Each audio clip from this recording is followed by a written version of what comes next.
नमस्कार मित्रों, आज हम बात करेंगे प्राण ऊर्जा के बारे में। प्राण ऊर्जा, जिसे हम लाइफ फोर्स यानी कि जीवन शक्ति अथवा मानवीय विद्युत शिक्षण जैसे विभिन्न नामों से भी बुलाते हैं, उसके बारे में आज हम जानने की कोशिश करेंगे कि शक्ति का हमारे शरीर में क्या उपयोग है, क्या इसकी महत्ता है, क्या इसके लाभ और हानि, क्या इसके लक्षण हैं और क्या इसके कारण हैं, और अगर हमारे शरीर में प्राण ऊर्जा कम हो जाए तो किन उपायों के द्वारा हम अपने प्राण ऊर्जा को विकसित कर सकते हैं अथवा बढ़ा सकते हैं। सबसे पहले हम बात करते हैं कि प्राण ऊर्जा क्या है और कैसे यह हमारे शरीर में काम करती है।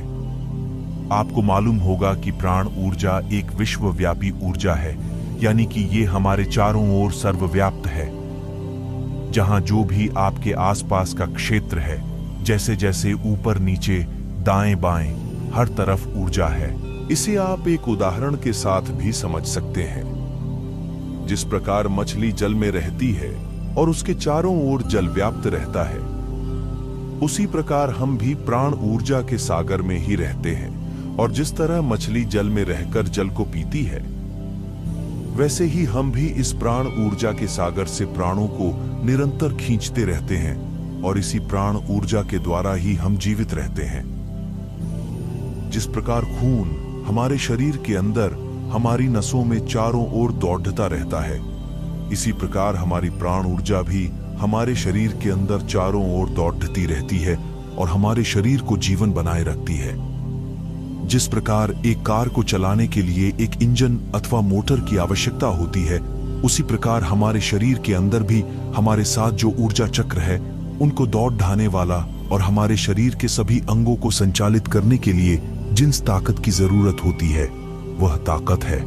और जिस प्रकार विद्युत उपकरण को चलाने के लिए इलेक्ट्रिसिटी की जरूरत होती है, और अगर वोल्टेज कम आए तो वह विद्युत उपकरण ठीक से काम नहीं कर पाते, ऐसे ही हमारे शरीर के अंदर भी विभिन्न प्रकार के उपकरण होते हैं, जैसे कि हमारा हृदय, किडनी, लिवर इत्यादि। इनको भी सही तरीके से चलने के लिए प्राण ऊर्जा की उचित मात्रा की जरूरत होती है। लेकिन अगर हमारे शरीर के अंगों को प्राण ऊर्जा सही तरीके से उपलब्ध नहीं होगी, तो भी यह ठीक से काम नहीं कर पाएंगे। इसीलिए हमारी प्राण ऊर्जा जितनी प्रखर होगी, उतना ही हमारा शरीर और हमारा मन तंदुरुस्त रहेगा। लेकिन अगर हमारी प्राण ऊर्जा कमजोर होगी, तो हमारा शरीर और मन भी कमजोर पड़ने लग जाएंगे। उदाहरण के लिए आपने देखा होगा कि कई बार अगर आपको कोई भारी चीज उठानी हो, तो आप एकदम से नहीं उठा पाते। लेकिन अगर आप अपनी श्वास को रोककर विश्वास को भरेंगे और उसे अंदर रोककर रखेंगे और फिर उस चीज को उठाएंगे, तो आप बेहतर तरीके से उसे उठा पाएंगे। ऐसा क्यों होता है? ऐसा इसलिए होता है क्योंकि पहले आप केवल अपनी ऊर्जा का उपयोग कर रहे थे, लेकिन जब आपने अपनी सांस यानी कि अपने प्राणों को जब अपने अंदर भरकर रोका, तभी आप उसे आसानी से उठा पाए। तो कहने का तात्पर्य यह है कि अगर आपको अपने शरीर और अपने मन को मजबूत रखना है, तो आपको अपने प्राणों को मजबूत करना होगा। और इसके अलावा आपने यह भी देखा होगा कि हमारी जो प्राण ऊर्जा है, वो हमारे शरीर को पूरी तरह से देखभाल भी करती है। उदाहरण के लिए, जब कभी आपको चोट लगती है तो आप ध्यान भी नहीं देते थे, और एक आधे दिन में वह चोट अपने आप ही ठीक हो जाती है, क्योंकि ब्रांडी ऊर्जा अपने शरीर को खुद से ही ठीक कर देती है और आपको कोई दवा की भी आवश्यकता नहीं पड़ती। इस तरह हमारी प्राण ऊर्जा बेहतर तरीके से निरंतर कार्य करती रहती है, और यह न केवल हमारे शारीरिक, मानसिक या भावनात्मक विकास के लिए आवश्यकता, बल्कि हमारे आध्यात्मिक विकास के लिए भी प्राण ऊर्जा की बहुत आवश्यकता है। तभी तो कहते हैं कि प्राण ही आत्मा है या आत्मा ही प्राण। और जो हमारी प्राण ऊर्जा ही है, वो कुंडलिनी शक्ति के रूप में हमारे सूक्ष्म शरीर में जागृत होकर ऊपर के चक्करों तक पहुंचती और हमें समाधि के मार्ग पर या मोक्ष के मार्ग पर लेकर जाती है। इसीलिए किसी भी प्रकार का विकास, चाहे वह शारीरिक हो, मानसिक हो, भावनात्मक हो या आध्यात्मिक विकास हो, सब में आपको प्राण ऊर्जा की जरूरत पड़ती है। यह प्राण ऊर्जा चाहे हमारा शरीर सो भी जाए तब भी अपना काम करती रहती है। यह प्राण ऊर्जा ना तो रुकती है, ना थकती है, ना आराम करती है, ना सोती है और ना ही कभी खत्म होती है। ये बिना रुके हर पल 24 घंटे अपना काम करती रहती है। अतः जब तक हमारे शरीर के अंदर प्राण ऊर्जा है तब तक जीवन है, और जैसे ही यह प्राण ऊर्जा अर्थात लाइफ फोर्स हमारे शरीर से निकलती है तो उसी समय हमारी मृत्यु हो जाती है। इसके अलावा यह भी याद रखें, कोई शारीरिक रूप से कितना भी मोटा ताजा क्यों ना हो, कितना भी हेल्थी क्यों ना हो, लेकिन जरूरी नहीं है कि वह उतना ही प्राणवान भी होगा। आपने देखा होगा कई हेल्थी अथवा स्ट्रांग लोग होते हैं, लेकिन वह जल्दी हार मान जाते हैं क्योंकि उनकी प्राण ऊर्जा उतनी स्ट्रांगली नहीं होती।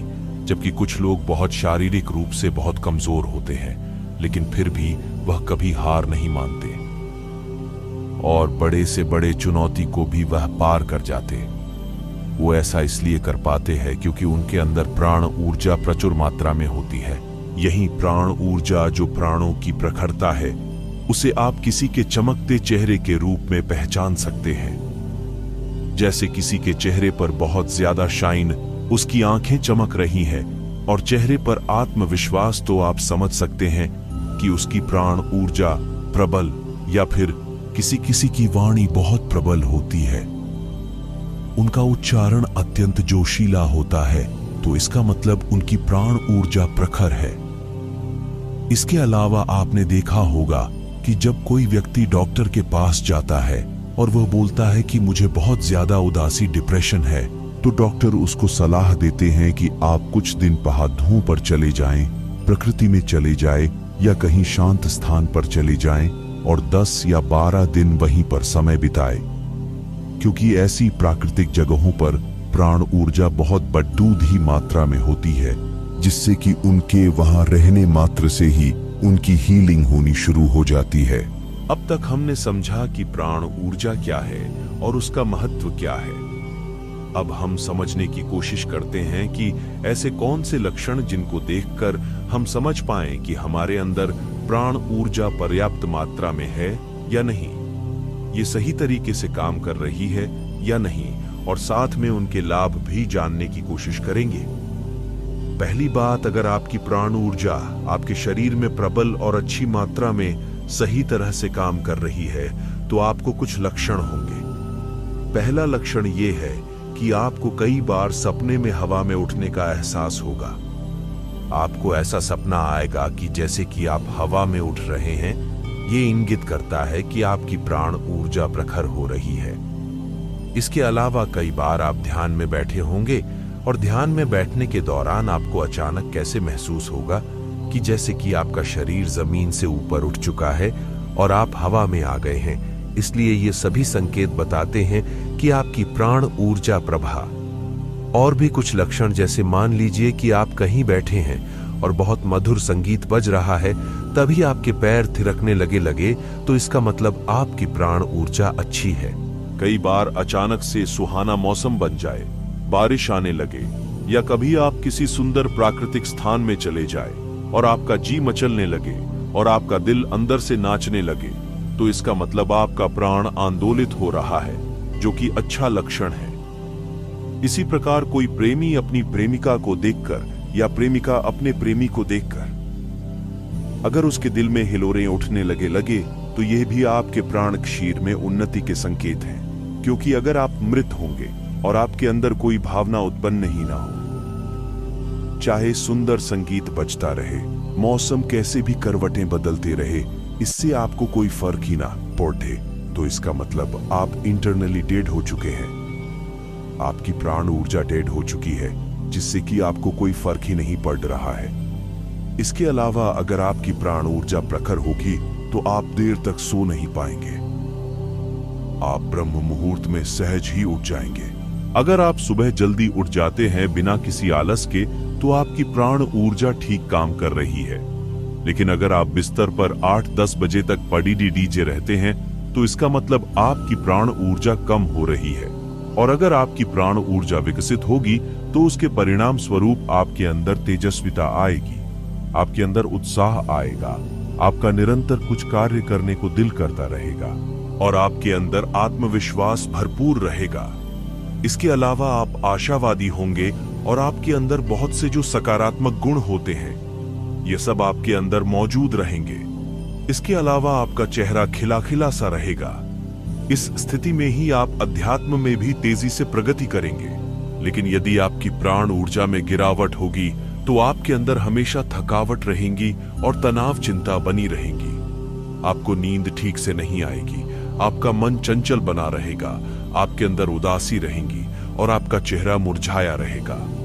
यानी कि जो नेगेटिव थॉट्स है वह आपके दिमाग में आने शुरू हो जाएंगे।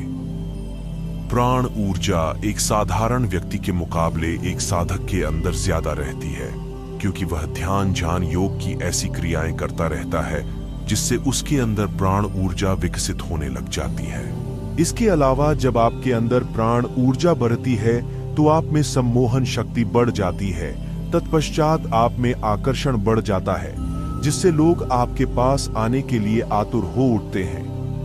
अब हम बात करते हैं उन उपायों के बारे में कि ऐसे कौन से उपायों को अपनाएं जिनसे कि हम अपनी प्राण ऊर्जा को विकसित कर सकते हैं। सबसे पहले तो आपको यह समझना होगा कि प्राणों का घटना और बढ़ना हमारे विचारों पर आधारित होता है। उदाहरण के लिए मान लीजिए आपने अगर कोई वहम पाल लिया कि आप बीमार हैं तो आप बीमार पड़ जाएंगे, और इससे उल्टा भी हो सकता है कि यदि कोई मरता व्यक्ति ये प्रबल विचार कर ले कि मैं तो ठीक हो रहा हूं, तो वह मृत्यु के समय भी अपने आप को वापस जीवन में खींच सकता है। इसलिए सबसे पहले आपको अपने प्राणों को विकसित करना है, तभी आप प्राण ऊर्जा को बढ़ा सकते हैं। हमेशा अपने दिमाग में सकारात्मक विचार यानी पॉजिटिव थॉट्स रखेंगे, क्योंकि जैसे ही आपके थॉट्स पॉजिटिव होंगे तुरंत आपकी लाइफ एनर्जी इंक्रीज होनी शुरू हो जाएगी। और जैसे ही आपकी लाइफ एनर्जी इंक्रीज होगी तो आप अपने जीवन में कुछ भी मैनिफेस्टो कर सकते हैं। आपको किसी प्रकार की मन्नतें मांगने की जरूरत नहीं है। बस आप अपनी प्राण ऊर्जा को ठीक कर लें तो आपके जीवन में सब कुछ आना शुरू हो जाएगा। दूसरी बात, आप हमेशा वर्तमान में रह रहे हैं, क्योंकि हमारी एनर्जी तब अधिक खर्च होती है जब हमारा दिमाग या तो भूतकाल या फिर भविष्य काल में खोया रहता है। लेकिन जैसे ही आप प्रेजेंट बॉन्ड होकर रहेंगे तो आपकी एनर्जी सेव होनी शुरू हो जाएगी। इसलिए आप हमेशा प्रेजेंट माइंडेड होकर रहे और इधर उधर के विचारों में ना खेले।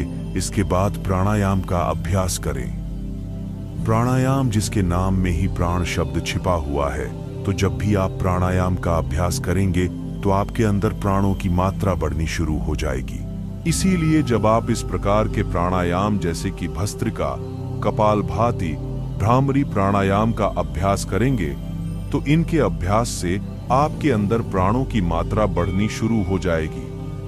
खासकर यदि आप ऐसे प्राणायाम करते हैं जिसमें कुंभक भी लगाया जाता है, यानी कि सांस को अंदर रोक कर रखा जाता है, तो आपकी प्राण और भी तेजी से बढ़ने शुरू हो जाएंगे। इसके अलावा ओम मंत्र का जाप करें, क्योंकि जब आप महामंत्र ओम का जाप करते हैं तो आपके शरीर कंपन करने लग जाता है।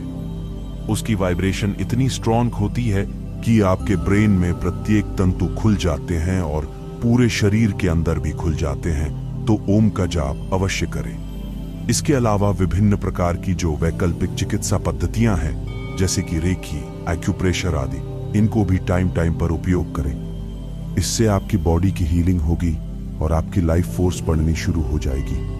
खाली समय में ताली बजाया जाए। जब आप 5 मिनट के लिए ताली बजाते हैं तो एकदम से आपको डकार आनी शुरू हो जाएगी और आपकी बॉडी में वाइब्रेशन आनी शुरू हो जाएंगे। इसलिए यह भी हमारी ऊर्जा को विकसित करने में सहायक होती है। जब भी आपको समय मिले 5 मिनट, 10 मिनट अथवा कम से कम 2 मिनट ही घर में बैठे और अवश्य करें। अनावश्यक रूप से अपनी ऊर्जा बिल्कुल नष्ट ना करें। जैसे कि जब हम अनावश्यक रूप से फालतू बोलते रहते हैं जिसका कोई बात का मतलब ही नहीं है, कोई जरूरत नहीं है, फिर भी हम बोले जा रहे हैं तो उसमें आप अपनी एनर्जी को वेस्ट कर रहे हैं। इस पर संयम पाने के लिए मौन रहें और हफ्ते में एक दिन आप मौन व्रत भी रख सकते हैं। इसके अलावा जब भी बहुत जरूरी हो तभी बोले और काम की बात बोले, अथवा जितना हो सके साइलेंट रहे। दूसरा, बिना मतलब के इधर उधर बिल्कुल ना देखें। कई बार क्या होता है कि जब आप कहीं जा रहे होते हैं तो रास्ते में हर जगह इधर उधर आप देखते हुए जाते हैं। इसीलिए जब आप बिना कोई काम के अपनी आंखों को प्रयोग करते हैं तो इससे हमारी एनर्जी बहुत ज्यादा बेस्ट होती है। क्या आपने कभी सन्यासियों को ध्यान से देखा है? वो सिर्फ उतना ही देखते हैं जितना उन्हें आगे की जमीन नजर आती है। उससे आगे वह देखते ही नहीं। अपनी नाक की नोक पर ही वह अपनी नजर जमा कर रखते हैं, यानी कि अपनी आंखों को आधा खुला रखते हैं और आधा बंद रखते हैं। इससे उनकी एनर्जी सेव होती है और वे सालों साल तक जीते हैं। तथा जब आप बिना मतलब के इधर उधर के नहीं देखेंगे तभी आप अपनी एनर्जी को सेव कर पाएंगे। इसके अलावा फालतू खाना मत खाएं। जितनी भूख हो उससे थोड़ा कम ही खाएं, क्योंकि हमारी ज्यादा एनर्जी तो खाने को बचाने में ही लग जाती है, जिससे प्राण ऊर्जा घट जाती है। इसीलिए कभी कभी व्रत भी रखेंगे, यानी कि फास्ट रखें। हफ्ते में एक दिन आप ऐसा रखें कि आप सिर्फ लिक्विड डाइट लें, सिर्फ पानी पिएं या जूस पिएं, ताकि आपके पेट को आराम मिले। अगर आप ऐसा करते हैं तो आपकी प्राण ऊर्जा संतुलित रहती है और तेजी से इंक्रीज होती है। इसके अलावा अतिस्क्रियता से बचें। कुछ लोग बहुत ज्यादा हाइपर होते हैं, यानी कि वह हर कार्य जल्दबाजी में करते हैं। जैसे कि दौड़ते दौड़ते जाएंगे और दौड़ते दौड़ते आएंगे, एकदम से उठ जाएंगे और एकदम से बैठ जाएंगे। हर वक्त वह फास्ट मूवमेंट में ही रहते हैं, तो इससे भी हमारी एनर्जी बहुत बेस्ट होती। इसीलिए थोड़ा रिलैक्स रहेगा और अपनी गति को धीमा रखें। कोई भी कार्य करें तो शांतिपूर्वक करें, क्योंकि जितना ही आप शांतिपूर्वक कार्य करेंगे उतना ही आपके अंदर प्राण ऊर्जा की बढ़ोतरी होगी। इसके अलावा जब भी आप बैठे तो झुककर मत बैठे, हमेशा अपनी रीढ़ को सीधा रखकर बैठे, क्योंकि जब आप झुककर बैठते हैं तो रीढ़ की हड्डी मुड़ जाती है, जिससे कभी कभी दर्द का अनुभव होता है। इस अवस्था में प्राण ऊर्जा तेजी से घटने लगती है। इसीलिए जब आप सीधा बैठते हैं तो आपकी बीमारियां खत्म हो जाएंगे और आपकी प्राण ऊर्जा बढ़ने लगेगी। अधिक कामुकता से भी बचें, क्योंकि जब आप बहुत ज्यादा काम वासना के विचारों में लिप्त रहेंगे तो आपकी एनर्जी लीक होती रहेगी। इसलिए ब्रह्मचर्य का पालन करें।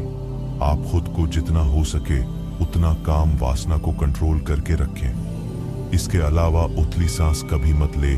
जनरली हम बहुत ज्यादा ऊपर सांस लेते हैं और फास्ट ब्रीदिंग करते हैं, जिससे प्राण ऊर्जा सही से प्राप्त नहीं हो पाती। ब्रीदिंग करें, क्योंकि जब आप डीप और मेडिटेशन ब्रीदिंग करेंगे तो आपकी प्राण ऊर्जा अच्छी तरह से आपके शरीर में प्रवेश करेगी।